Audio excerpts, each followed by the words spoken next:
PNS ವಿಸ್ತಾರ digital ಕಂಟೆಂಟ್ಗೆ ಸ್ವಾಗತ. ನಾನು ಮಾನಸ.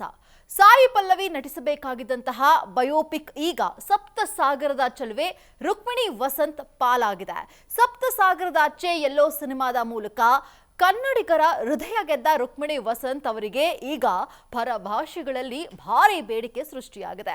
ಸದ್ಯ ಕೇಳಿ ಬರ್ತಿರುವಂತಹ ಲೇಟೆಸ್ಟ್ ಸುದ್ದಿಯ ಪ್ರಕಾರ ಬಹುಭಾಷಾ ನಟಿ ಸಾಯಿ ಪಲ್ಲವಿ ನಟಿಸಬೇಕಾಗಿದ್ದ ಖ್ಯಾತ ಗಾಯಕಿ MS ಸುಬ್ಬಲಕ್ಷ್ಮಿ ಅವರ ಬಯೋಪಿಕ್ ಸಿನಿಮಾ ಈಗ ರುಕ್ಮಿಣಿ ವಸಂತ್ ಅವರ ಪಾಲಾಗಿದೆ ಎನ್ನಲಾಗ್ತಾ ಇದೆ.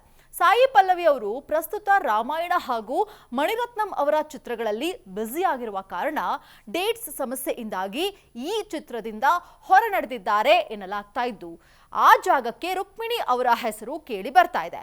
ರುಕ್ಮಿಣಿ ವಸಂತ್ ಅವರ ಮುಕ್ತ ನೋಟ, ಸಹಜ ನಟನೆ ಮತ್ತು ಶಾಸ್ತ್ರೀಯ ನೃತ್ಯದ ಹಿನ್ನೆಲೆ MS ಸುಬ್ಬಲಕ್ಷ್ಮಿ ಅವರ ಪಾತ್ರಕ್ಕೆ ಹೆಚ್ಚು ಸೂಕ್ತವಾಗಲಿದೆ ಎಂಬುದು ಚಿತ್ರತಂಡದ ಆಶಯವಾಗಿದೆ.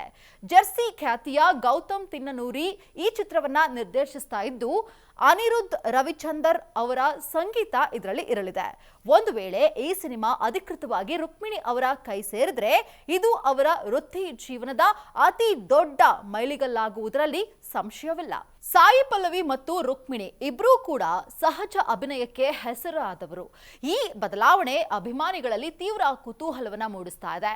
ಕೇವಲ ಈ ಬಯೋಪಿಕ್ ಮಾತ್ರವಲ್ಲದೆ ರುಕ್ಮಿಣಿ ವಸಂತ್ ಅವರ ಕೈಯಲ್ಲಿ ಸಾಲು ಸಾಲು ಬಿಗ್ ಬಜೆಟ್ ಸಿನಿಮಾಗಳಿವೆ. ಜೂನಿಯರ್ NTR ಮತ್ತು ಪ್ರಶಾಂತ್ ನೀಲ್ ಕಾಂಬಿನೇಷನ್ ನ ಚಿತ್ರಕ್ಕೆ ಇವರೇ ನಾಯಕಿ ಎನ್ನಲಾಗ್ತಾ ಇದ್ದು, ಯಶ್ ಅವರ ಟಾಕ್ಸಿಕ್ ಸಿನಿಮಾಗಳಲ್ಲೂ ಇವರು ನಟಿಸ್ತಾ ಇದ್ದಾರಂತೆ. ತಮಿಳು ಮತ್ತು ಬಾಲಿವುಡ್ ನಿಂದಲೂ ಇವರಿಗೆ ಆಫರ್ಗಳು ಹರಿದು ಬರ್ತಾ ಇವೆ. ಚಿತ್ರತಂಡದಿಂದ MS ಸುಬ್ಬಲಕ್ಷ್ಮಿ ಬಯೋಪಿಕ್ ಬಗ್ಗೆ ಅಧಿಕೃತ ಘೋಷಣೆ ಹೊರಬೀಳುವವರೆಗೂ ಕಾದು ನೋಡಬೇಕಾಗಿದೆ.